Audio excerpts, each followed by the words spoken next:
स्वागत है दोस्तों, आप सभी को। आइए यहाँ पे टेंस के भाग को पढ़ते हैं। पहला भाग है प्रेजेंट इंडेफिनिट टेंस यानी पॉजिटिव सेंटेंस यानी साधारण वाक्य। आइए देखते हैं इसकी पहचान। जब हिंदी वाक्यों के अंत में ता है, ती है, ते है, ता हूँ शब्द आते हैं तो वह प्रेजेंट इंडेफिनिट टेंस कहलाते हैं। आइए कुछ महत्वपूर्ण बिंदु देखेंगे। जब सिंगुलर नंबर एक वचन कर्ता आता है तो क्रिया में यस या ईएस लगाकर सेंटेंस बनाया जाता है। कहने का मतलब जब हम कर्ता यानी ही सी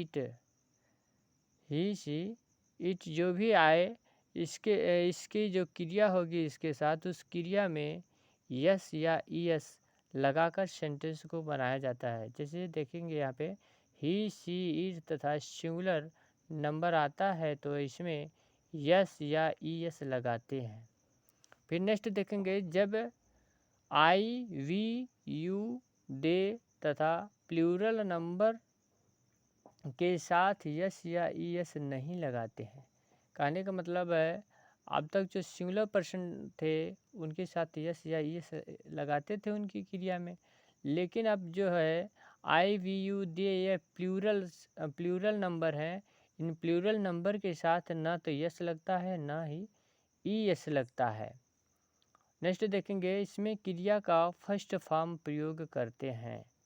कहने मतलब इसके पहले बताए हैं first form, second form, third form. In form में से पहला फॉर्म यानी फर्स्ट फॉर्म इसमें प्रयोग किया जाएगा प्रेजेंट इंडेफिनिट टेंस में। आइए एग्जाम्पल देखेंगे। जैसे ही गोज वह जाता है। यहाँ पे जो ही क्या है, ही सिंगुलर है यानी ही सिंगुलर है, ये इसकी क्रिया गो है। जब गो ही गो होना चाहिए ना, लेकिन यहाँ पे जो ही शब्द है ये सिंगुलर है। हम पीछे पढ़ चुके हैं इंस्ट्रक्शन में, जब ही सी इट यानी एक वचन सिंगुलर रहता है तो इसमें यस या ईएस लगाते हैं। उसी तरह से यहाँ पे बनाया गया है ही गोज यानी वह जाता है।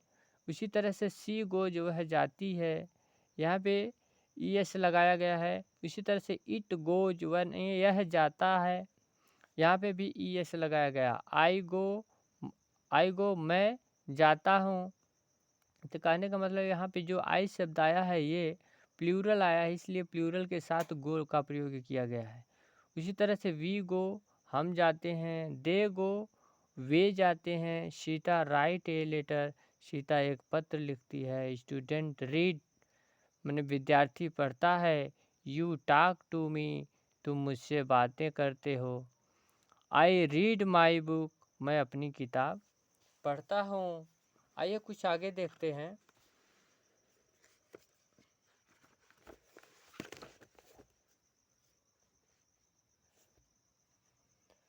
आइए देखेंगे इसमें नेक्स्ट है प्रेजेंट इंडेफिनिट टेंस के निगेटिव सेंटेंस यानी नकारात्मक वाक्य।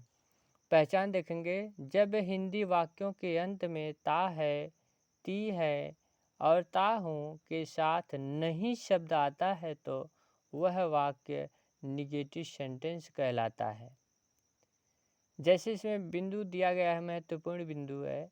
इस टेंस में जब निगेटिव सेंटेंस बनाते हैं तो डू नॉट या डज नॉट लगाया जाता है। कहने का मतलब है जब हम इस प्रेजेंट इंडेफिनिट टेंस के सेंटेंस को बनाते हैं निगेटिव सेंटेंस में, तब उसके साथ डू नॉट या डज नॉट का प्रयोग करके ही बनाते हैं।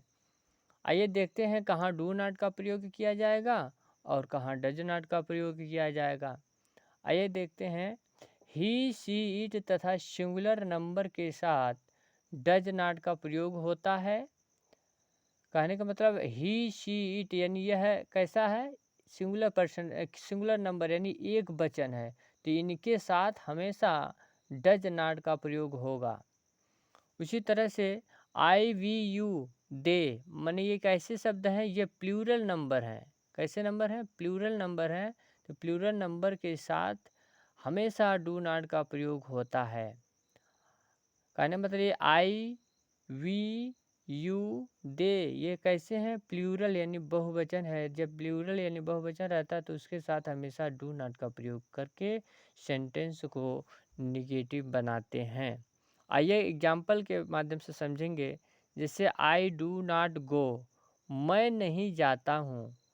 यू डू नॉट गो माने तुम नहीं जाते हो। यहाँ पे आई क्या है? प्लूरल है। प्लूरल के साथ डू, यहाँ पे आई जो प्लूरल रहता है प्लूरल के साथ डू नॉट का प्रयोग करते हैं। यू क्या है? यू भी प्लूरल है, इसके साथ भी डू नॉट का प्रयोग करेंगे। उसी तरह से वी क्या है? वी भी प्लूरल है, इसलिए इसके साथ भी डू नॉट का प्रयोग करेंगे। फिर उसी तरह से है ही डज नॉट गो। यहाँ पे देखिएगा, यहाँ पे जो ही शब्द आया है यहाँ पे ये सिंगुलर है, इसलिए इसीलिए ये डू के जगह पे डज बनाया गया है। तो यहाँ ही के साथ डज नॉट का प्रयोग होगा, यानी ही डज नॉट गो, वह नहीं जाता है। शी डज नॉट गो, वह नहीं जाती है। बिल्कुल इसी तरह सेम शब्द है। मेल के लिए ही होता है, फीमेल के लिए शी होता है। उसी तरह से दे डू नॉट गो, वे नहीं जाते हैं। तो यहाँ पे जो दे शब्द आया है यह प्लूरल है, इसलिए इसके साथ डू नॉट का प्रयोग किया गया है। इसी तरह से है इट डज नॉट गो, यह नहीं जाता है। यहाँ पे इट क्या है? सिंगुलर है, इसलिए इसको डज नॉट का प्रयोग किया गया है। फिर नेक्स्ट है I do not read my book, मैं अपनी किताब नहीं पढ़ता हूँ।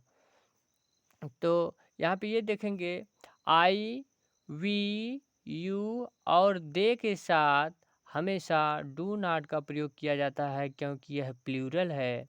उसके बाद ही, शी, इट ये है, इनके साथ हमेशा डज नॉट का प्रयोग किया जाएगा, क्योंकि यह सिंगुलर नंबर है। आइए कुछ आगे देखते हैं। नेक्स्ट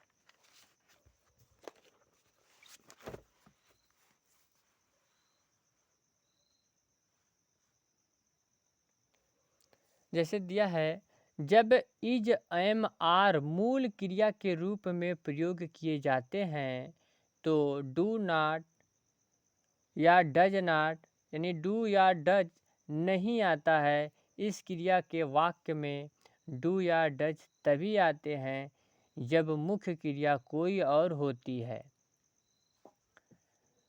कहने का ये मतलब है, जब ये मेन क्रिया मूल क्रिया के रूप में आता है तो वहाँ पे डू नॉट या डज नॉट का प्रयोग नहीं किया जाता है।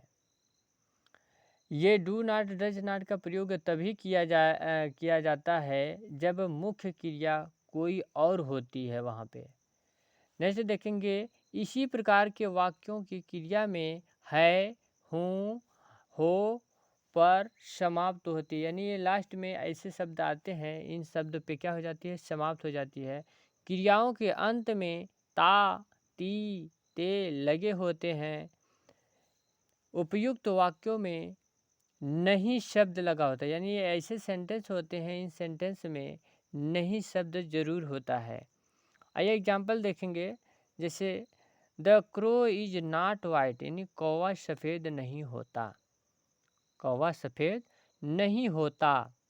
The sky is not black, आसमान काला नहीं होता। उसी तरह से the boy is not tall, लड़का लंबा नहीं होता है। The fox is not clever, the fox is not clever, लोमड़ी चालाक नहीं होती।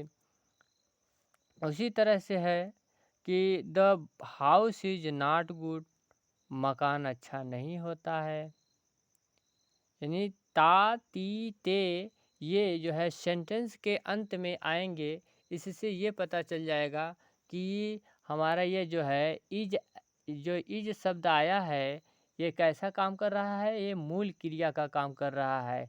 अतः ये भी क्या है? प्रेजेंट इंडेफिनिट टेंस के ही अंतर्गत आता है।